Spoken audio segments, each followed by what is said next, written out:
Judy Moody was in a mood.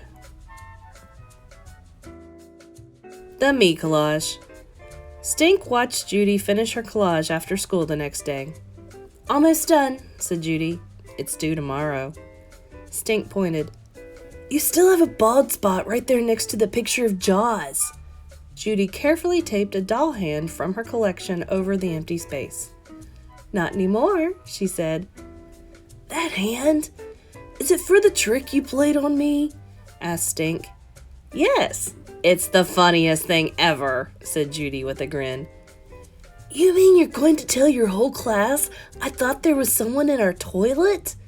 "Stink, I'm making you famous." "Couldn't you change my name or something?" asked Stink. "Or something," said Judy. When Judy got up the next morning, it was pouring rain again. Something told her to get ready for a bad mood Friday. "Let's put your Me Collage in a garbage bag so it won't get wet," Dad suggested when she brought it downstairs. "Dad, I'm not carrying my Me Collage in a garbage bag."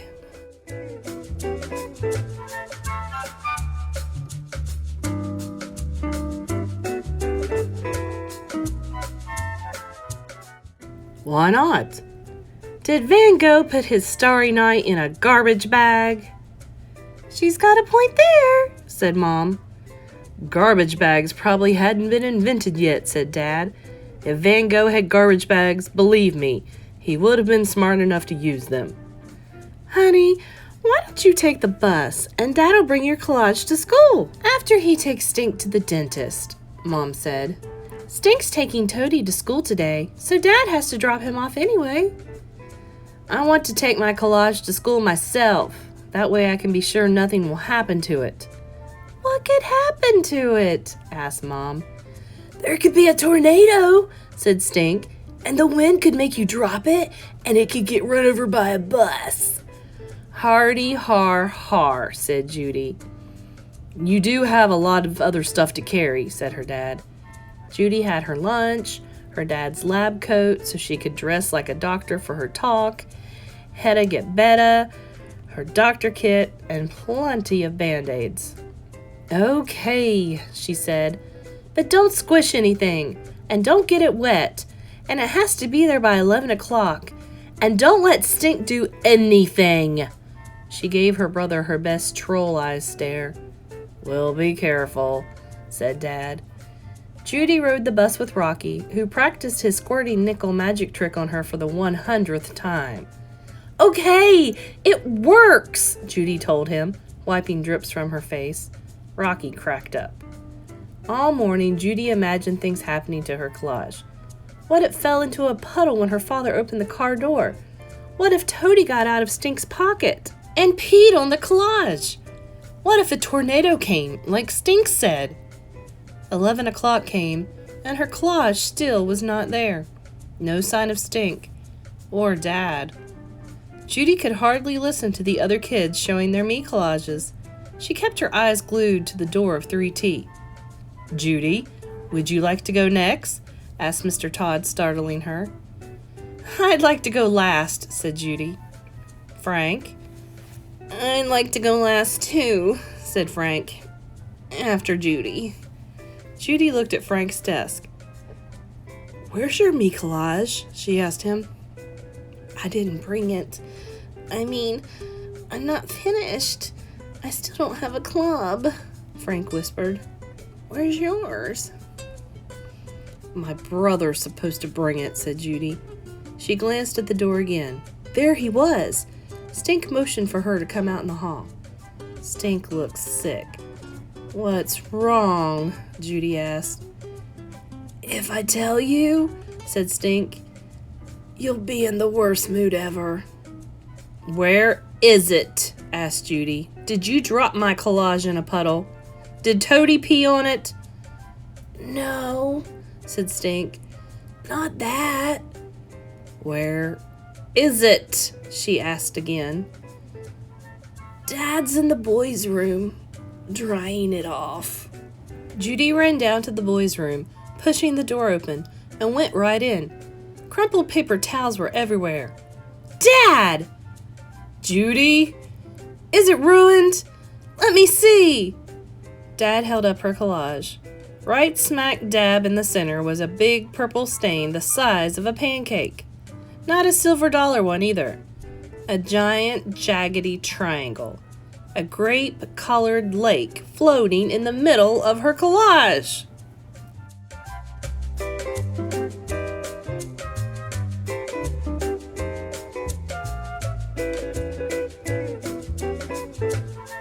What happened? Judy yelled. I was drinking jungle juice from a box, said Stink, standing behind her in the doorway. And trying this thing with my straw. I'm sorry. Stink!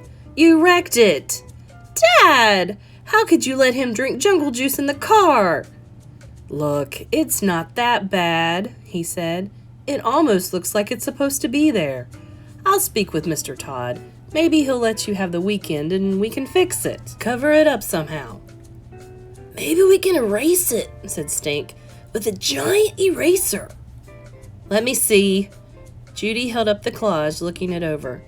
Even with the purple stain, she could still see the rainforest with Dr. Judy Moody in the very middle. And none of the band-aids had come off. Never mind, said Judy. Never mind, asked Dad. It's okay, she said. At least it didn't get run over by a bus in a tornado. It's okay? Asked Stink. You mean you're not going to put a rubber foot in my bed or something? No, said Judy. She grinned at her brother. But that is a good idea. Look, honey, I know you worked forever on this. We'll make it up to you somehow. I know what to do. Stink, let me have your black marker. They all went out into the hall, and Stink dug a marker out of his backpack. Judy set the collage on the floor and drew a black outline around the big purple triangle.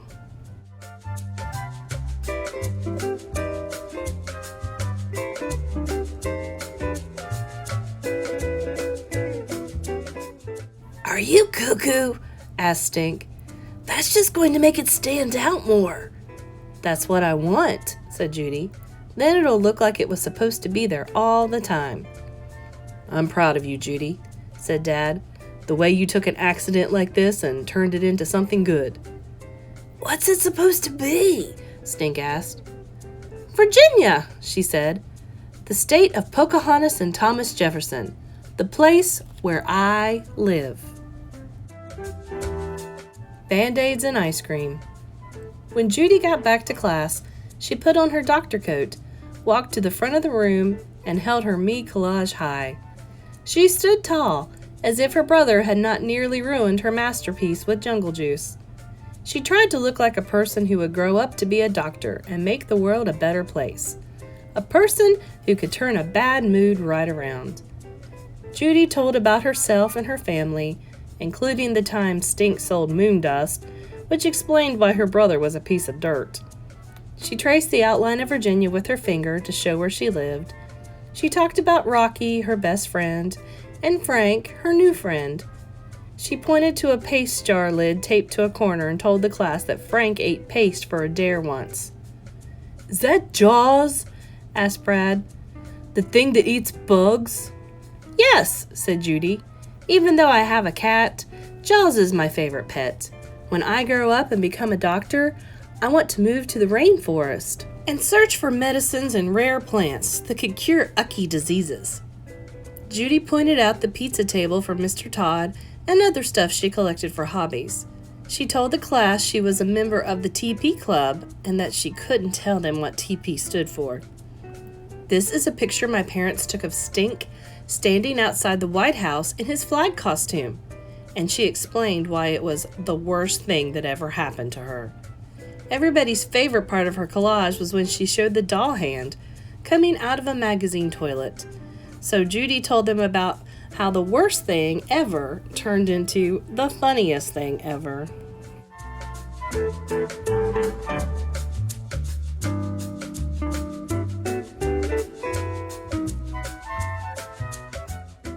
Any questions? She asked the class. Who's the old lady? Asked Frank. Judy explained about Elizabeth Blackwell. first woman doctor, and then gave a demonstration of her doctor skills. She put Rocky's arm in a sling and wrapped bandages around Frank's knee. She pulled out her pretend blood and used Hedda Get Betta to show how to apply band-aids. That's it. Me, Judy Moody. Great job, Judy, said Mr. Todd. Class, any comments? I like how you painted Virginia in the middle of your collage to show where you live, said Jessica Finch, instead of just using a picture of your house.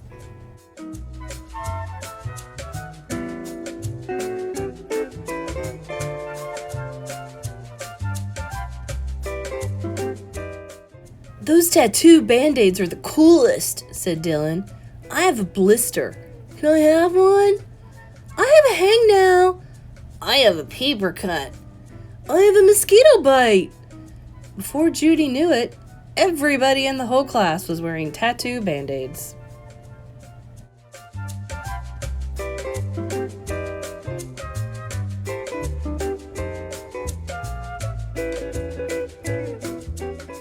Judy Moody, you're a mover and a shaker, said Mr. Todd. I am? Asked Judy. What's that mean? Mr. Todd laughed. Let's just say it means you have imagination. What had almost become a bad mood Friday had turned into one very fine day. And it wasn't over yet. When she walked out to get the bus that afternoon, Mom and Dad were waiting to take Judy and Stink for ice cream at Screamin' Mimi's. I'm getting that blue ice cream, Rainforest Mist, like you guys always do. Stink jumped up and down, holding his pocket with the toad. Did your teacher like Toady? Judy asked. Yes, but she was almost in the Toad Pea Club, said Stink. Judy cracked up. Mom, Dad, can I ask Rocky and Frank to come too? That's a great idea, Mom said.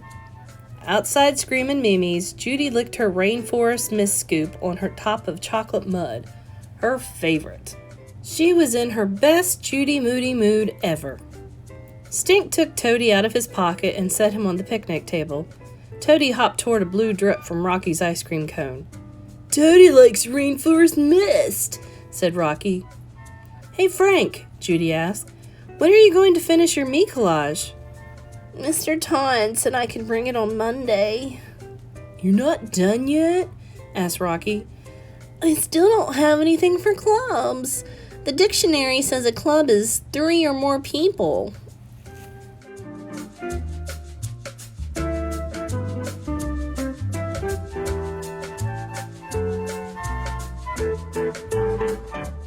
Judy looked at Rocky. Rocky looked at Stink. Stink looked at Judy. All 3 of them looked at Frank. If you pick up Toady right now, you can be in a club, said Judy. Really? Asked Frank. Really and truly, said Judy and Rocky at the same time. Frank crinkled his nose. I don't get it. Rocky laughed. You will. Frank scooped up Toady with one hand. Use both hands, said Judy. Like this, said Rocky, cupping his hands. Just hold him a minute, said Stink. I still don't get it, said Frank. Oh, you'll get it, said Judy, Rocky, and Stink. A second later, Frank felt something warm and wet in his hand. He crossed his eyes, and they all fell down laughing.